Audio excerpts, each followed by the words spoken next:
This video is brought to you by Blessed Be God Boutique, maker of Catholic fashionable apparel, handmade accessories, and more. Francis has a long history of going after those who criticize him. All you have to do is think back on the times that he or his mouthpieces in the Roman Curia have taken EWTN to task. They don't like Raymond Arroyo. They don't like the papal posse. They don't like his guests and the handful of other figures on that otherwise very moderate to almost modernist kind of news outlet. They don't like EWTN, and they don't like their media figures that critique them. This goes back actually all the way to at least 2019. If you remember way back before, in those days, Bishop Robert Barron got up and said, we need a verification system, a badge that Catholic media outlets can have that will be a sort of imprimatur, a permission. This is your permission to view these outlets as Catholics. This would have been the endorsement of the not exactly most orthodox U.S. bishops and bishops in the Western world. You would know by seeing that little mark on their web pages or whatever that this was safe according to the powers that should not be in Rome for you to view as a Catholic. He dropped that with the backlash that inevitably caused, because it's not that hard to point out that Bishop Robert Barron has himself played fast and loose with Catholic theology, and that he is himself not exactly a friend to the little t traditional Catholicism. You know, that same faith that would have been identifiable until the last couple of decades when things really began to get off the rails in the aftermath of Vatican II. Not here to adjudicate Bishop Robert Barron. What I'm telling you here is this. They have a history, these guys do, of coming after independent Catholic media voices, trying to get you to tune independent Catholic media voices out. And this usually starts to happen before they launch some new initiative, and with the resistance to that initiative being something they want to cut the legs out from under. Case in point, a lot of what Bishop Robert Barron was saying at that time was just a few months before you started getting the Pan-Amazon Synod. And what happened with the Pan-Amazon Synod? Well, that's where the Pachamama debacle happened. That's where the document Fratelli Tutti was issued, which was a big love letter to international non-governmental organizations and how the church should help them with their mission in the world. And then right afterwards was the response from the Vatican and the U.S. bishops to the 2020 affliction that was, for my money, a direct response to the pagan idolatry we saw with the Pachamama in the Vatican gardens. Well, now it's 2025. And all that talk is back. Yes, it's coming back, and it's just now started to be launched by Francis himself. He had a meeting with some journalists in Italy, and he told them some rather weird things, including how he does not want media, Catholic media, to be a repository of disinformation and spreading hate. The guy who himself is someone who says a lot of not true things and is actually the one who spreads hate of his own priests, of all things, let alone laity. Perhaps the most ironic thing, in fact, Francis has said in a while. So we go to Crux, which professes to be taking the Catholic pulse for this headline. Pope Francis warns against press agencies spreading fear and hatred. Now, this is pretty rich, coming from the guy who spreads fear and hatred of priests and laity who are too conservative, or dare I say, even traditional, by lambasting the priests in this question for wearing the garb of priests that anyone would recognize as how priests dressed until basically last week in the church. We're talking the cassocks, the saturnos, offering the mass with traditional vestments.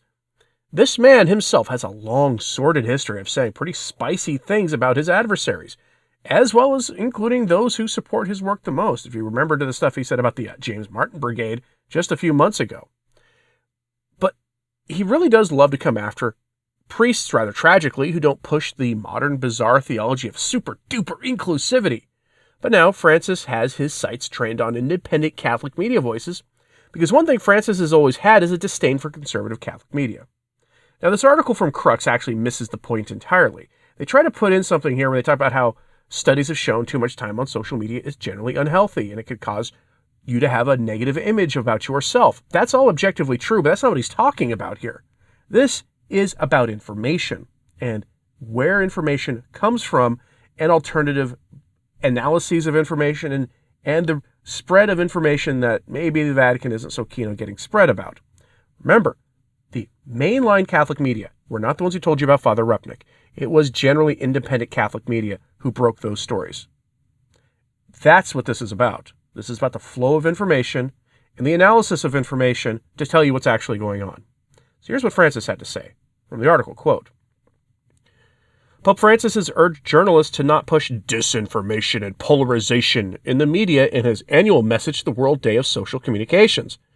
The pontiff's message comes as the communications landscape is experiencing a paradigm shift, with the traditional media of printed newspapers and television news organizations is being overcome with different forms of online versions, from social media to podcasts. In his message, Pope Francis focused on the actions of the present way the media is changing as social media increases its influence. Too often today, communication generates not hope, but fear and despair, prejudice and resentment, fanaticism and even hatred. All too often it simplifies reality in order to provoke instinctive reactions. It uses words like a razor. It even uses false or artfully distorted information to send messages designed to agitate, provoke, or hurt, he said. On several occasions, I've spoken of our need to disarm communication and to purify it of aggressiveness. It never helps to reduce reality to slogans. All of us see how, from television talk shows to verbal attacks on social media, there is a risk of the paradigm of competition, opposition, the will to dominate and possess, and the manipulation of public opinion will prevail, Francis said. He pointed out that the programmed dispersion of attention through digital systems are modifying the perception of reality. As a result, we witness often helplessly a sort of atomization of interests that ends up undermining the foundations of our existence as community, our ability to join in the pursuit of the common good, to listen to one another, and to understand each other's point of view, he said. Identifying an enemy to lash out against thus appears indispensable as a way of asserting ourselves. Yet when others become our enemies, when we disregard their individuality and dignity in order to mock and deride them, says the guy who does it himself, we lose the possibility of generating hope, the Pope claimed. Francis said Christian communication, and also communication in general, should be steeped in gentleness and closeness, like the talk of companions on the road. I dream of a communication capable of making us fellow travelers, walking alongside our brothers and sisters and encouraging them to hope in these troubled times. A communication capable of speaking to the heart, arousing not passionate reactions of defensiveness and anger, but attitudes of openness and friendship, the Pope said. I dream of a communication that does not peddle illusions or fears, but is able to give reasons for hope, he continued. Francis said hope is always a communication community project. We are all invited, all of us, to start over again, to let God lift us up, to let him embrace us and shower us with mercy. In this regard, the personal and communal aspects are inseparably connected. We set out together, we journey alongside our many brothers and sisters, and we pass through the holy door together, he added, referencing the Jubilee year started at Christmas. I encourage you to discover and make known the many stories of goodness hidden in the folds of the news, imitating those gold prospectors who tirelessly sift the sand in search of a tiny nugget. It is good to seek out such seeds of hope and make them known, Francis said. End quote. In other words, turn away from media that might make you angry. Turn away from media that might actually be passionately defending what they believe to be the truth. And instead, go back to the things that are calm and make you happy and don't challenge you to think about this stuff. That is what he is saying. He wants you to turn away from the new media. Unfortunately, the new media is here to stay.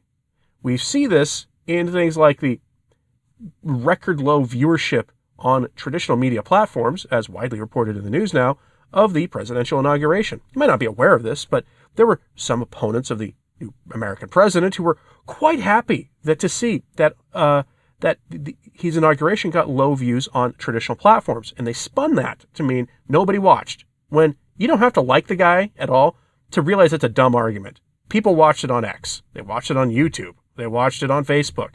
They watched it everywhere but on NBC or CBS. Okay?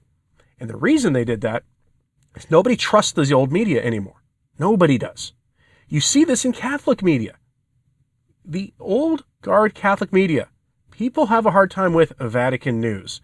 They have a hard time with Catholic News Agency and all these other outlets because they don't trust them to tell them what's really going on. Because they rely on the permission of their bishops to tell you what's going on. A system that if there was nothing wrong in Rome, if we could trust without fail the orthodoxy of what the man everybody accepts as the Pope to be, including his claim to the papacy that there was no real pushback on any of that, including the most basic things of him, then people would trust the media outlets, because we should be able to trust when the bishops are trying to protect us. But the problem is, for the last several decades, the bishops have lied right to our faces. The Vatican has lied right to our faces, regardless of who was sitting on that throne of Peter, about moral questions, including what kind of men are fit to be priests, and what were those priests doing behind closed doors. And then the things those priests were doing by hiding them made us not trust good priests. Ask a priest that you know, if you can get them to speak candidly about this, about the looks they get if they, see a kid in their parish who apparently wandered away from their parents, and they do the instinctive normal human being thing to try to help them find their parents. Ask them what happens to them. Ask them the stuff that they get hurled at them in public if they wear their clerics. This is because of the bishops, who played fast and loose with morality, and because of the last several popes who didn't take the problem seriously enough, or were perhaps kept away from the information that would tell them how seriously it was, because of the men who were controlling the reign of information itself, or the flow of information in the Roman Curia.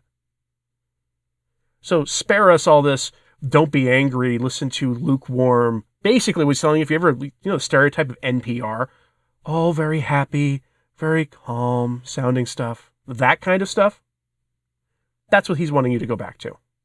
We're not here for it. Let me know what you think about this in the comments, please. Do you think he's right?